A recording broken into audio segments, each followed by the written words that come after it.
think this title was a little bit of a trick to get you guys excited about what I'm going to share. So you guys were probably thinking that I'm going to be talking about the latest trends, what's the sexiest thing in the video arena right now, and I will be talking about that, what the future of video content marketing looks like. But I think even more importantly, what I hope I'll talk about today is it will end up becoming the future of your brand's video content marketing. So before I launch into everything, let me do the necessary evil and introduce who I am and what I do. So my name is Inez. I'm from two agencies, Atomz and Carbon, and I'm the creative content strategist for these two agencies. Now, Atomz and Carbon are actually two separate agencies. They're sister agencies housed under one roof. And Atomz is actually an integrated branding, communications, and creative agency, whereas Carbon Interactive is a digital creative agency. So what's the difference? Basically, Atomz handles a lot of the offline assets, above the line, below the line, all your branding communications, and Carbon Interactive does that on your digital touch points. So we work a lot together as sister agencies, we're under one roof, and we work together a lot on integrated campaigns. So when you have an online and offline campaign, we work together to make sure that it's a very seamless process for you, your branding looks seamless, everything's integrated into one.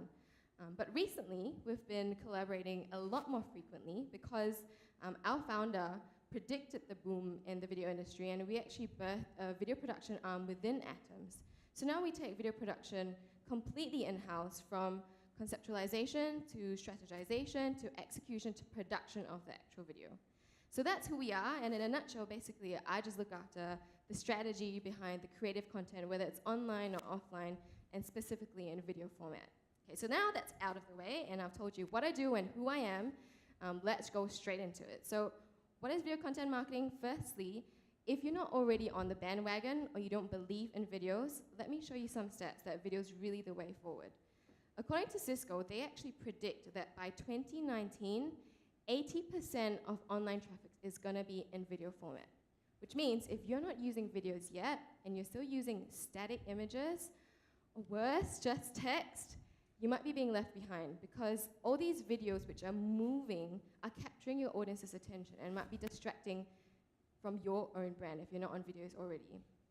So really, companies who are not prioritizing videos are leaving money on the table. Why? 49% businesses who used videos grew revenue 49% faster year on year. And after watching a video, 64% were more likely to buy online. And shoppers who actually watched a video are 81% more likely to purchase. So you can see that videos really help in driving conversion and eventually ROI. Now, of course, it's not just about ROI. Even on social media platforms, the stats speak for themselves. On social media, 55% of people are watching videos online every day. I'm talking about a daily basis. And 88% of Twitter users watch video content on Twitter, and 45% of people watch more than an hour of Facebook or YouTube videos in 1 week. Now those are staggering facts. That goes to show that video is not just about the future of video content marketing. Videos are the future of content marketing. Okay, so hopefully that's enough to convince you that videos are really the way to go. So what is video content marketing? It sounds like a really fluffy term that digital marketeers have come up with to take more money from you, but it's not, okay? I found this definition online and I thought it's really succinct, it's really to the point, and it's very specific. So what is video content marketing? Really, it's just about creating and distributing valuable and consistent video content to your target audience with the aim of course, attracting, engaging, and eventually converting your qualified leads. So this is the definition which we're going to be talking about today. I'm going to deep dive into it, and I'm going to go into what might seem like basic, but I really think it's the fundamentals of video content marketing. So the very first thing which I want to talk about is target audience. I'm not going to spend too much time on it, because I know we're all seasoned marketers here, and you guys know what a target audience is. But earlier, even on the panel, I think HubSpot was talking about user personas. So very often, if you're an agency, this is the brief you get. This is my target audience, 18 to 25-year-olds. And if you're a brand, maybe this is the directive you've been given as well.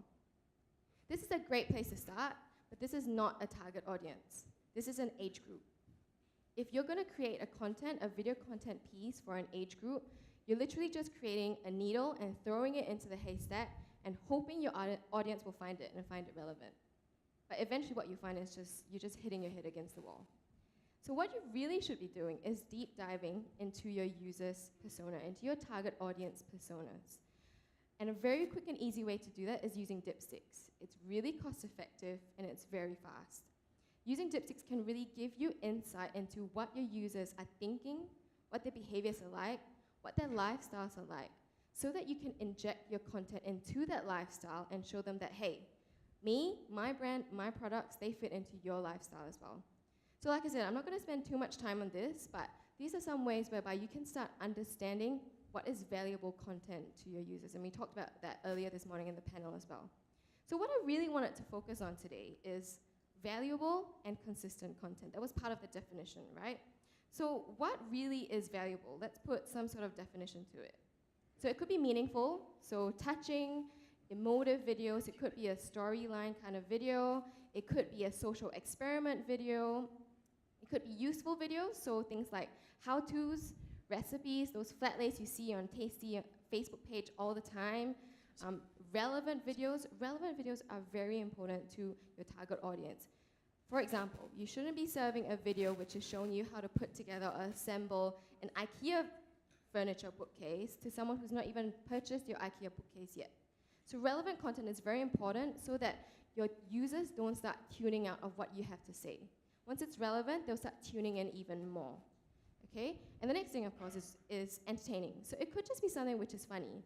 Funny content tends to go viral really easily because it's relatable, it's down to earth, it's entertaining. And of course, informative or educational. Now, bearing in mind that this list is not exhaustive, there's a lot of other types of content which is meaningful depending on who your target audience is and their personas. And of course, these are not mutually exclusive either. It could be one or all of the above, in fact. So now that we know what kind of content might be valuable to our target audience, you're probably hoping I'm going to start talking about the trends. What's sexy, what's latest, what's the next hot thing in the video arena. And you're right, we'll talk about it for a while. So the very first trend which I want to highlight is actually vertical videos. These are the next hot thing, if not already the hottest thing right now. Vertical videos are very, very powerful because 94% of mobile users use their phone in a vertical orientation. And let's be really honest, we're a very lazy generation. Which means that if I'm watching a video on whatever platform I'm scrolling on, I'm not gonna open my control panel, turn off the orientation lock, rotate my phone just to watch your video. The reality is, I'm just gonna be watching your video in the orientation I'm already viewing my phone in. Which means if you've created a landscape video, if the user's not gonna rotate their phone, the dimensions of your video is reduced to the width of their phone. So all these beautiful details and aesthetics you've put into the video might be lost just because your user is too lazy to rotate their phone. That's why vertical videos are so powerful now. You've probably seen them on Instagram stories. So a lot of brands are jumping on Instagram story ads, and they're using vertical videos to insert their ads in so it looks very contextual and native. Right, so that's the first trend. The second trend is actually a personal favorite, 360-degree videos. You've probably seen this across Facebook as well, which allows the functionality of uploading 360-degree videos so that's interactive. I love these videos. They're fun, they're interactive, they're immersive. It allows your users to enter into the experience of your brand, especially if you're a travel brand. So if you're an attraction, a tourist attraction, hotels, you're selling a location, these are perfect for inviting your users into the immersive experience and eventually, hopefully, tempting them to want to just do more than just see the experience. They want to feel, they want to touch, they want to smell, which means then they will go down and experience it for themselves. So 360 videos are really hot on social media, especially Facebook right now, and even on interactive microsites or websites. Now the next trend is actually CINEMAGRAPHS. Now these have been around for a little bit longer. You've probably seen them on social media as well. And these are a hot favorite amongst millennials. Millennials love this like aesthetic, slightly moving objects. And this is actually very powerful for marketing. Why? It's a very cost-effective video. So it doesn't take a lot to produce a video like that. But when done well, you actually help to draw attention to very specific details in your video. So I see it almost as a mix between a static image, a GIF, and a short mini video. And because it's so cost effective, it means it's very easily and readily available to a lot of you. There are a lot of apps out there nowadays whereby you can even do it yourself. So CINEMAGRAPHS, I suspect, will be around for quite a bit longer. And if you do it well, it can be a very powerful tool and cost-effective tool for you guys.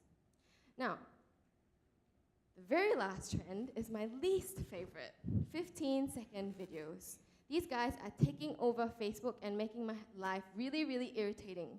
So I can see some of you already giving me the like, yep, that's my life too. If you haven't seen it yet, these 15-second videos usually appear on Facebook when you're watching your own video content, and then you see the dreaded countdown timer, which says 10, 9, 8, and then suddenly your video is cut off and this ad is inserted in. So these 15-second videos are really irritating because they're compulsory to watch. But that's also the pro, because they're compulsory to watch, they're also very powerful. Your user has to sit through and watch it. Be careful when you use 15-second videos. A lot of people fall into the mistake of trying to squeeze too much content into 15 seconds, which means that your user just ends up getting confused. They don't know what the call to action is, they don't know what you're trying to say, and they don't end up doing anything about your brand. If anything, they leave very irritated that they had to sit through 15 seconds of something they didn't understand. So be careful when you're using this. Make sure that your call to action is very clear. Make sure that you digest and distill your messaging to just one thing. If you have to, split up your messaging into various different 15-second videos rather than combining it into one. All right, so these are the different trends which I wanted to highlight, which are going on right now and are probably going to continue for a little bit longer. And we talked about valuable content. So you're probably thinking, this type of content is what is valuable to my target audience. And maybe it is. But most importantly, don't just make content that's valuable to your consumers. Make content that's valuable to you as a brand. You're the one paying for it. You're the one investing in it. Make sure that you benefit as a brand. So before we even talk about video treatments, trending executions, deep dive into two key areas. Firstly, what is the objective of your video? What are you trying to achieve through your video? And secondly, what are you trying to say in your video? So don't ever fall into the mistake of trying to force fit these two key elements into the video treatment or the trending execution. Okay, let me give you an example. Let's say you're a electrical appliance brand, all right? And the objective of your video is really to show and assure your consumers that your brand is safe, there's safety precautions in place, and explain the technical specifications of it. A 360 video is not going to cut it for you. A 15-second video is not going to cut it for you. A CINEMAGRAPH is not going to cut it for you. In fact, what might work better is an infographic video, but maybe jazzed up to look really sexy. And you have 3D text flying around, and it looks really entertaining, but it still achieves your objective of educating your target audience about what the safety precautions are.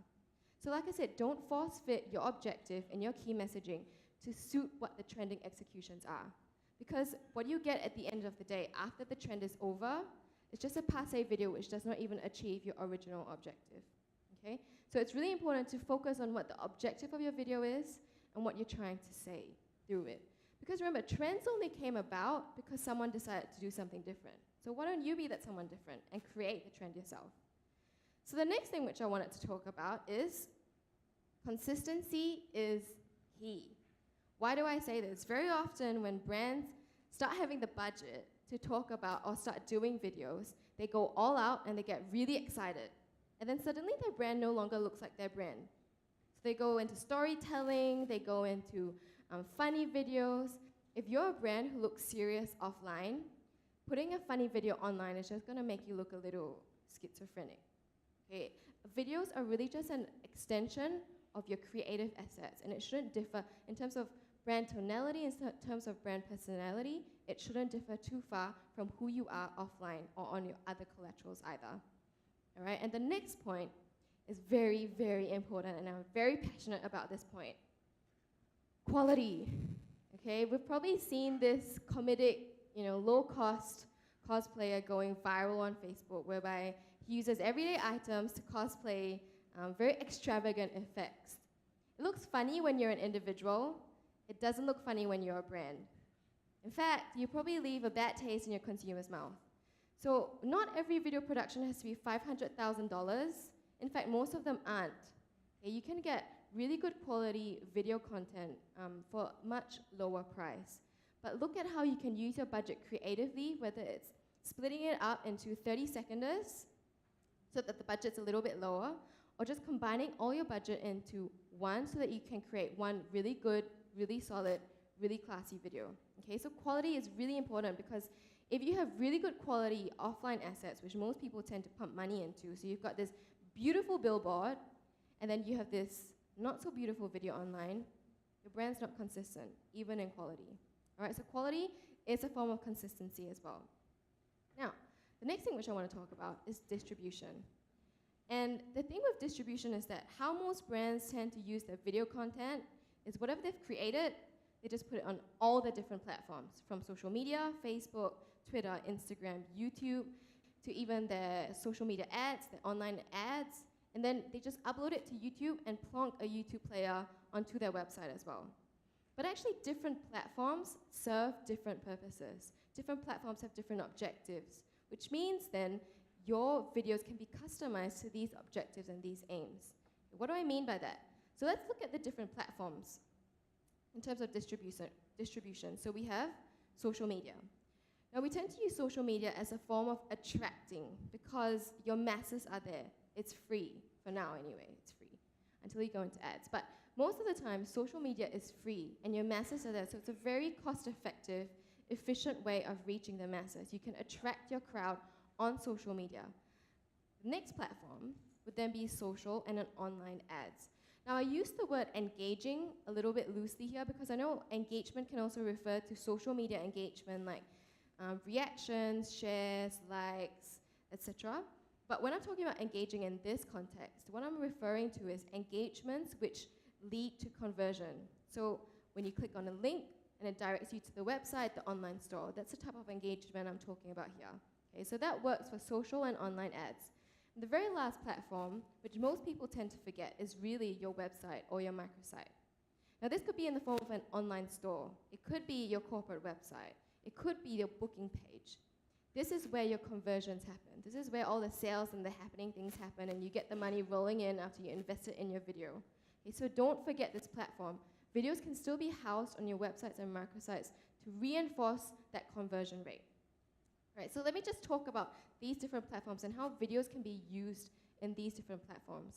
Because social media is, when I'm talking about social media, I'm referring it to not being paid yet. So not social media ads, but just content which you're pushing out on your accounts and your platforms. You don't have restrictions on time. So there's no duration restrictions. You don't have text limitations, which is great. So that means you can put long videos if you have to, storytelling videos if you have to, infographic videos if you have to. So this is where you have a lot of flexibility and free play with what content you want to push out. So push out the attractive, the fun, the engaging, the aesthetic videos onto social media platforms. Because once you go to social and online ads, you tend to face a lot more restrictions. So firstly, you'll definitely have duration limitations, 30 seconds, 15 seconds, 60 seconds. Sometimes you have text limitations as well. Like on Facebook, they limit the amount of text you can buy a video on an ad. So not only that, can I just say that just because an ad has a time limitation, doesn't mean that your user doesn't have that duration limitation as well. We're living in a day and age where most of our users have the attention span of a goldfish. And I don't mean that in a bad way. They're actually really smart, because they're very, very sharp and very, very sensitive to picking up when an ad is being served to them. And once it's an ad, they turn off straight away. So with ads, you have a very limited amount of time to get your call to action in, to get your key message in, and to attract your target audience. So that's for social media ads. And very lastly, for website and microsites, most of the time, like I said, people tend to use YouTube players on their website. But although it's free, YouTube also has a lot of limitations. So you can't prevent, for example, suggested content from popping up. You can't prevent ads from popping up in video ads. And if that ad is your competitor, that's probably a downside to be featured on your website. Nowadays, with technology, there are a lot of companies who can customize video players for you guys. So let me show you one example. This is one of our partners, Bright Cove. Brightcove is a company who specializes in customizing video players. So anything you need to do on your video player, they can do it for you. And the sky's the limit, really. I'm going to go into a case study which amazed me when I watched it, probably because it hits a bit closer to home. So one of their clients, Samsung, had an online store, and they wanted a video player which would help to drive ROI. So they actually created a series of web dramas, which is a very in thing as well now. And in these web dramas, the actors would be wearing clothes which were sold on their online store. So normally then you would just put in maybe the post copy like, oh, this is the outfit she wore and you can find it here, etc., etc. But what Brightcove did for them is they customized the video player so that whatever clothes the actor wore, it would be served up to them straight away. So all I have to do as a user is click on it and go straight to the online store to purchase it. This is really powerful because it's direct conversion straight away. So if you just watch and I click on the skirt, immediately it comes up in the online store. So there are a lot of creative ways of using your online players nowadays. You can customize it. You can really make sure that it's direct conversion for you. All right? So that's one example of how you can use video to direct your conversion. Now we've talked about really the basics and the fundamentals of video content marketing, and why I wanted to focus on this today is because the reality is videos are not meant to be once off or ad hoc or sporadic. It should be part of your content strategy. And if you go with this definition and what I've just talked about, you won't just leave here with video content you can market, you will leave here with video content marketing strategies. So go into the basics and don't neglect the fact that videos are really an extension and part of the ecosystem of what your marketing assets should look like. Now, just to really quickly sum up and wrap up, what I wanted to talk about is a case study which Carbon and Atomz did for one of our clients, and that is NAFA. NAFA, Nanyang Academy of Fine Arts, which is a local art school in Singapore. They were a retained social media client with Carbon, and they came to us with a brief to create some video assets for the open house campaign in 2017. So this was the brief. We got a very clear brief from the client. The aim of the videos were to drive awareness of NAFA as a choice institution for the arts education and promote enrollment for 2018 intake. So what we did when we received this brief is really distill it down to what the key objective was. Firstly, drive awareness that NAFA is the choice institution for the arts education. And second objective is to promote enrollment for 2018 intake. So you realize what we've done here is exactly what we talked about earlier, identifying what the objective is for your videos. And secondly, the key message. So what are we really trying to say in our videos? That NAFA is the choice institution for the arts education. Now, the next part then was the target audience. Thankfully, we had a very clear brief, and it was very clear that we wanted to talk to prospective students and parents. But if you think about it, these are two people on the extreme ends of the spectrum. They're very, very different people, which means you need to tell them very, very different things. And you need to engage them in very, very different ways. So what we did was we personified our prospective students and we personified the parents. So as a prospective student, what would you be thinking about? How would you be surfing the internet? What kind of videos would you be consuming? After we got into the psyche of that, we knew that millennials wanted to be engaged emotionally. We want to evoke an emotion in them so that they feel they can relate to your brand or your product. Parents, on the other hand, are a lot more practical. They just want to know if their kids are going to be able to find a job after they graduate from an art school. So again, the objectives are very different. So once we personified the different target audience, we then conceptualized 2 different videos for them. So like I said, look at how you can creatively manage your budget so that your videos work for your target audience. This video in particular was for our prospective students, where we actually got 4 different students who were studying or recently graduated from the school, and we documented their journey. So you can see from the way the video is executed, it's very indie, it's very hipster, the color grading, it's all directed and targeted to our target audience of prospective students, the millennials. We're trying to evoke an emotion, we're trying to inspire them, we're trying to tell them that you can start this journey in NAFA. On the other hand, for the parents, we had a completely different video concept. Parents just want to see what the lecturers look like, are they credible, are they trustworthy, they want to hear what the alumni has to say, did they manage to get a job, etc., etc. So this is an example of whereby we may not have used the most trending video executions, but we jazzed it up so that it was still different, but worked for the video objectives. So we actually invited the lecturers of NAFA, some of the lecturers of NAFA, some of the deans of NAFA, and we got 2 young talents from the School of Young Talents in NAFA to interview these lecturers as well as alumni. And they were asking really difficult questions like, so can you make money from arts? And these are the exact questions which parents want to ask. How do you present it in a way which is engaging and yet not confrontational? We thought of using kids. So these are 2 examples of how you can still create content which is related to your target audience when you have a very clear objective in mind and a very clear messaging in mind, rather than just following trends blindly. So what we saw is 22.8% increase in enrollment from Open House 2016 to 2017. Of course, this is also together with a lot of different assets. So we had social media campaigns paired with our social media videos, etc., etc. But what I'm trying to show you here is that videos are a very strong tool which you can use to grow awareness, engage your audience, and there are a lot of different ways of doing it as well. So that brings me to the end of my talk. Thank you very much for listening.